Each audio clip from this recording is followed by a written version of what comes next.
El peso de la sangre y el barro. La comarca de los valles altos no entendía de clemencia, solo de ciclos implacables. Era una tierra de inviernos largos, donde la escarcha mordía los tobillos a las 5 de la mañana, y de veranos de un calor denso y aplastante que hacía temblar el horizonte sobre los campos de secano. En ese escenario de intemperie y sacrificio se fraguó la historia de Luis y María. Se habían conocido siendo apenas unos adolescentes, cuando las manos de ambos ya estaban curtidas por los aperos de labranza y el cansancio de las jornadas ajenas. Eran jornaleros sin más patrimonio que su propia fuerza de trabajo, pero compartían una ambición silenciosa y tenaz que los mantenía en pie cuando el cuerpo pedía clemencia: poseer, algún día, un trozo de tierra propio. Un pequeño rincón del mundo con pastos para criar ganado y surcos donde sembrar el alimento de los suyos, sin tener que agachar la cabeza ante la voluntad de ningún terrateniente. El camino hacia ese pedazo de suelo fue un calvario de 2 décadas. Un trayecto jalonado por el nacimiento de sus 4 hijos, Pedro, Sancho, Ágata y Soledad. Sacar adelante a aquella prole en una casa de adobe alquilada, donde el viento se colaba por las rendijas de las ventanas, requería una destreza que rozaba el milagro cotidiano. María hacía malabarismos con el escaso jornal de Luis y el suyo propio, estiraba las legumbres, remendaba los pantalones de los mayores para que los heredaran los pequeños y lavaba la ropa en el río incluso, cuando el agua bajaba con agujas de hielo. Luis, por su parte, encadenaba trabajos de sol a sol. Si terminaba la siega en una finca, corría a ofrecerse para la recogida de la aceituna en otra, o pasaba las noches en vela ayudando en los paritorios de las grandes cabañas ganaderas de la zona para ganarse unos pocos reales extra. Los niños crecieron con el sonido de los cencerros y el olor a tierra mojada impregnado en la piel. Pedro, el primogénito, y Sancho, el segundo, se convirtieron pronto en el reflejo de su padre. Eran muchachos recios, de pocas palabras y hombros anchos, que asumieron el destino del campo como un deber natural, encontrando un orgullo genuino en cada palmo de tierra que ayudaban a labrar. Soledad, la pequeña, era el ojo derecho de María, una niña mansa que encontraba paz en el cuidado de las gallinas y en el trasiego de la cocina. Pero Ágata, la tercera de los hermanos, estaba hecha de otra materia. Desde muy niña, sus ojos no miraban al suelo para comprobar la humedad de la siembra, sino al cielo, siguiendo la estela de los aviones que cruzaban el valle hacia la gran ciudad. Ágata odiaba el olor a estiércol que se adhería a su cabello por mucho que se lavara, odiaba los sabañones que le desfiguraban las manos en invierno y, por encima de todo, odiaba la santa resignación con la que sus padres aceptaban la pobreza como si fuera un mandamiento divino. Casi a los 40 años, cuando las espaldas de Luis y María ya guardaban la curvatura de la azada y sus rostros mostraban las arrugas profundas que esculpen el viento y el sol, el milagro se materializó. Juntando cada céntimo guardado en un viejo bote de hojalata bajo el colchón, vendiendo hasta el último bien prescindible y firmando pagarés que comprometían sus próximos 10 años de vida, compraron la duna. Era un terreno pedregoso, descuidado y con una ladera difícil, pero era legalmente suyo. La alegría inicial, sin embargo, se transformó de inmediato en una nueva trinchera. Los vecinos de las fincas colindantes, terratenientes asentados de rancio abolengo, no vieron con buenos ojos que una pareja de antiguos jornaleros pretendiera competir con ellos. Movieron los mojones de las lindes al amparo de las noches cerradas. Denunciaron a Luis ante los inspectores de sanidad por la ubicación del pozo y utilizaron un entramado de normativas medioambientales y comunitarias para bloquear los permisos de exportación de la leche de sus primeras vacas. Fueron años de pleitos costosos, de visitas de burócratas de la capital que miraban a Luis por encima del hombro mientras le exigían sellos y tasas imposibles. Pero la pareja no dio un paso atrás. Pedro y Sancho doblaron sus turnos en la finca. María pasaba las noches en vela gestionando los papeles bajo la luz de un quinqué, y Luis defendía cada metro de su propiedad frente a las provocaciones de los guardas de los vecinos. Con las uñas y los dientes, la familia consiguió salir adelante. Las primeras cosechas de forraje fueron abundantes. El ganado comenzó a multiplicarse y el apellido de la familia empezó a respetarse en los mercados de la comarca. Habían vencido a la miseria y a la burocracia. La duna prosperaba, pero el precio más alto de aquella victoria estaba aún por cobrarse en un escenario que ninguno de ellos podía imaginar. A los 18 años recién cumplidos, Ágata decidió que no pasaría un invierno más en aquel páramo. Aprovechando el trasiego de la feria mayor del pueblo, donde sus padres y hermanos estaban ocupados negociando la venta de los terneros, La joven metió sus escasas pertenencias en una maleta de cartón y tomó el autobús de línea hacia la capital.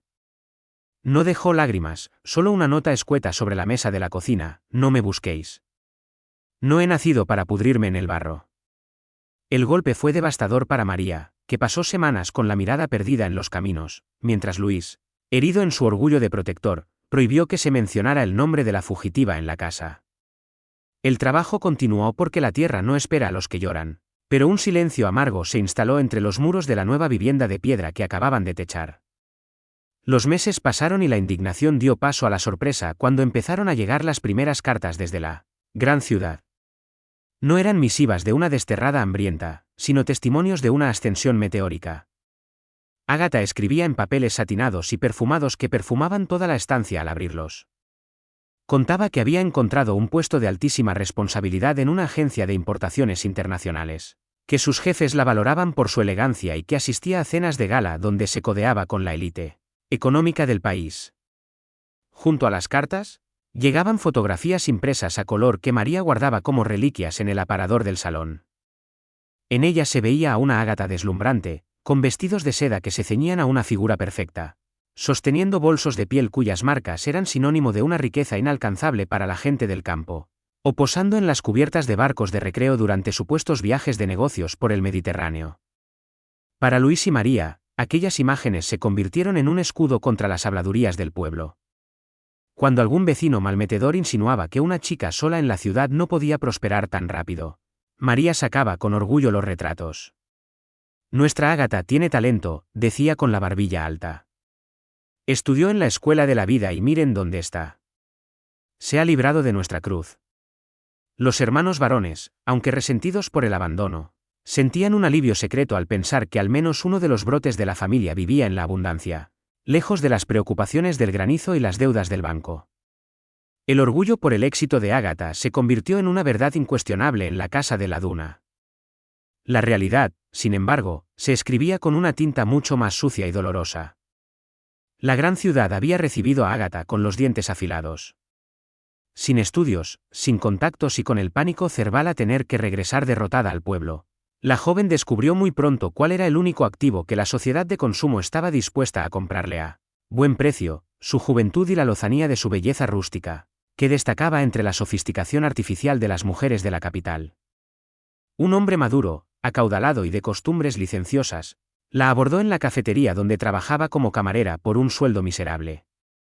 Le ofreció en una sola noche lo que su padre ganaba en un mes de siega a cambio de su compañía en un hotel de lujo. Ágata cruzó la línea aquella noche, convenciéndose de que sería una situación temporal, un peaje rápido para capitalizarse y abrir un negocio propio. Pero el dinero fácil es una droga que deforma la percepción de la necesidad. Los bolsos caros, los zapatos de suela roja y los viajes a resorts exclusivos no eran herramientas de trabajo, sino las cadenas de una jaula de oro que ella misma se construía para impresionar a su familia y tapar su propia vergüenza. Durante más de una década, Ágata vivió en el filo de la navaja de la alta prostitución, presentándose ante el mundo como una modelo o una asesora financiera independiente. Su cuerpo era su empresa, su capital y su única defensa. Pero la juventud no es una propiedad inmobiliaria, es un arrendamiento de corta duración. Al rebasar la barrera de los 35 años, el espejo empezó a devolverle una verdad incómoda. Las noches de alcohol, el estrés de mantener una doble vida y el desgaste físico inevitable comenzaron a marchitar la frescura que la hacía cotizada. Los grandes empresarios y los hombres de negocios que antes pagaban sus caprichos sin parpadear empezaron a buscar rostros más nuevos, pieles sin el cansancio acumulado que el maquillaje ya no lograba ocultar. Los ingresos de Ágata cayeron en picado, pero sus gastos no lo hicieron. El alquiler del piso señorial en el centro de la ciudad, los tratamientos estéticos para frenar el tiempo y la necesidad imperiosa de seguir enviando fotografías fastuosas a los valles altos para mantener la farsa la arrastraron a un torbellino de deudas. Cuando los bancos le denegaron las tarjetas de crédito debido a sus nulos ingresos legales, Ágata cometió el error definitivo de los desesperados. Al principio recurrió a pequeños prestamistas del entorno nocturno, pero la bola de nieve creció tanto que terminó acudiendo a las oficinas clandestinas de la periferia, controladas por hombres que no firmaban contratos con papel timbrado, sino con amenazas de muerte. Un sujeto conocido en los bajos fondos como el Tieso, un tipo de modales pausados y ojos vacíos que controlaba el negocio del juego ilegal y la extorsión en los muelles de la ciudad, le entregó una suma considerable para tapar sus agujeros inmediatos. Los intereses que fijó eran imposibles, diseñados no para que la deuda se pagara, sino para asfixiar al deudor y arrebatarle hasta el último aliento. Ágata intentó trabajar el doble, aceptando clientes de una calaña que años atrás le habría provocado náuseas, hombres violentos que la degradaban en moteles de carretera por una fracción de lo que solía cobrar. Pero la rueda iba más rápido que sus ingresos. Las llamadas de advertencia pasaron a ser notas dejadas en su parabrisas, luego, un par de tipos corpulentos la esperaron en el portal de su casa para propinarle un empujón que la dejó de rodillas en la acera con el labio partido.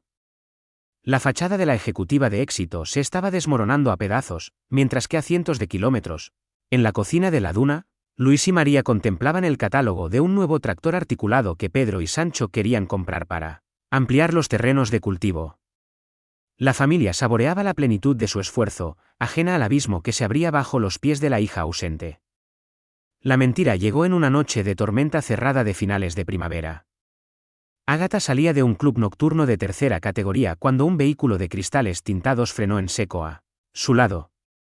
Dos individuos la introdujeron a la fuerza en el asiento trasero antes de que pudiera gritar. No la llevaron a un despacho de alta dirección, sino a un almacén de desguace de vehículos industriales a las afueras de la urbe. Allí, bajo la luz mortecina de un foco halógeno, el tieso la esperaba sentado en una silla de plástico. La deuda ascendía a 60.000 euros, una cantidad astronómica generada por los intereses acumulados. No tienes donde caerte muerta, Ágata, dijo el hombre, mientras uno de sus subalternos le propinaba un revés en el estómago que la hizo doblarse sobre el suelo cubierto de serrín y aceite de motor. Tu piso está hipotecado, tus joyas son falsas y tus clientes ya no quieren pagar por una fruta pasada. Pero sabemos que tienes familia en el norte. Gente de campo, propietarios. Tienen tierras y tienen ganado. Tienes 48 horas para conseguir el dinero en efectivo. Si el viernes a medianoche no está en esta mesa, tus padres recibirán tu cuerpo en una caja de madera para que lo entierren en su querido barro. La arrojaron desde el coche en marcha en una cuneta de la autovía, empapada por la lluvia torrencial, con dos costillas fisuradas y el pánico metido en el tuétano de los huesos. Arrastrándose hasta una estación de servicio cercana, con el rostro desfigurado por los golpes y las lágrimas que borraban el rímel barato, Ágata introdujo las monedas de un cliente en el teléfono público. No llamó a ningún magnate, ni a ningún compañero de las finanzas. Marcó, con los dedos temblando por la hipotermia, el número de la casa de sus padres. El teléfono de la casa de Luis y María rompió el silencio de la madrugada con un timbrazo seco, un sonido que en el campo siempre es sinónimo de desgracia o de muerte. Luis se levantó de la cama de un salto, encendiendo la bombilla desnuda del pasillo con el corazón desbocado. Al descolgar el auricular, no escuchó la voz altiva y segura de la hija que presumía de sus viajes por Europa, sino el llanto espasmódico de una mujer rota que suplicaba por su vida, confesando en una marea de palabras inconexas la inmundicia de su realidad, los hombres que habían comprado su carne durante 15 años, los bolsos que eran el salario del pecado, las deudas con la mafia y los matones que ya contaban las horas para arrancarle la vida. Al amanecer, la mesa del comedor de la duna no tenía sobre ella el pan candeal y la leche del desayuno, sino las fotografías brillantes de Ágata rodeadas por las caras lívidas de toda la familia. Pedro y Sancho escuchaban el relato de su padre con los ojos inyectados en sangre y los puños tan apretados que los nudillos se les habían vuelto blancos. Soledad lloraba bajito, escondiendo la cabeza en el delantal de su madre, mientras María permanecía inmóvil, con la mirada fija en un punto indeterminado de la pared, como si el alma se le hubiera escapado del cuerpo por el sumidero de la traición. El conflicto moral que se instaló en la estancia era de una crueldad infinita. Los 60.000 euros que exigían los extorsionadores equivalían exactamente a todo lo que la familia poseía en la tierra. Para reunir esa cantidad en 48 horas, debían malvender el rebaño de vacas reproductoras que tanto les había costado seleccionar, hipotecar las escrituras de la duna que Luis y María habían tardado 20 años de jornales en conseguir, y renunciar al tractor que Pedro y Sancho necesitaban para asegurar el futuro de la explotación. Salvar a Ágata significaba, en términos prácticos, firmar la sentencia de muerte económica de la familia, regresar a la condición de jornaleros precarios y destruir el patrimonio de los 3 hijos que se habían quedado a partirse la espina dorsal en los surcos. Ha vivido como una reina burlándose de nosotros, clamó Sancho, golpeando la mesa con fuerza. Nos miraba por encima del hombro en sus cartas mientras nosotros nos reventábamos las manos para pagar el abono. Vendió lo único que era suyo por caprichos y lujos, y ahora que los lobos le muerden los talones, ¿tenemos que ir nosotros al matadero por ella? Que asuma sus actos. Esa tierra es de mis padres y nuestra. Pedro, más frío pero igualmente herido, asintió con la cabeza. Si vendemos el ganado y entregamos las escrituras al prestamista del pueblo para que nos dé el dinero ya, no podremos pagar el pienso del próximo mes. Nos embargarán la casa antes del invierno. Nos quedaremos en la calle por alguien que renegó de nuestro apellido. Luis se mantuvo en silencio durante todo el debate, paseando su mirada de gigante cansado por las ventanas de la estancia. Afuera se extendían los pastos verdes de la duna, los establos que él mismo había levantado piedra a piedra con la ayuda de sus hijos, el ganado que conocía por su nombre. Era su vida, su dignidad, el testamento de que su paso por el mundo no había sido en vano. Dejar a Ágata a su suerte era salvar el esfuerzo de toda una existencia, pero significaba también convertirse en cómplices de su ejecución por omisión.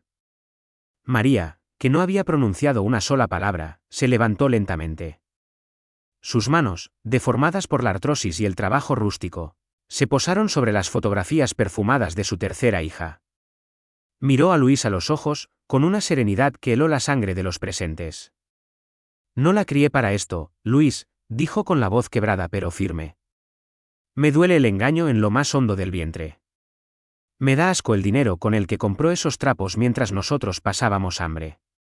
Pero no voy a dejar que unos perros de ciudad maten a mi hija por unas monedas de plata. Si perdemos la tierra, volveremos al jornal. Nacimos sin nada y sabemos cómo se trabaja sin nada.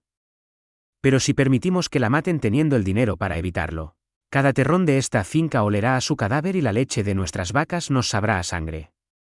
Yo no me comeré ese pan. La autoridad moral de la madre, fraguada en las trincheras de la escasez, se impuso sobre el legítimo rencor de los hermanos. Luis bajó la cabeza, asintiendo con un suspiro que pareció arrancar las raíces de su pecho. No hubo tiempo para reproches ni discusiones teóricas, el reloj del tieso seguía corriendo. Las 24 horas siguientes fueron un torbellino de humillación y despojo. Luis y Pedro bajaron al pueblo para entrevistarse con don Alfonso, el usurero local de la comarca, un hombre que se enriquecía con las desgracias ajenas.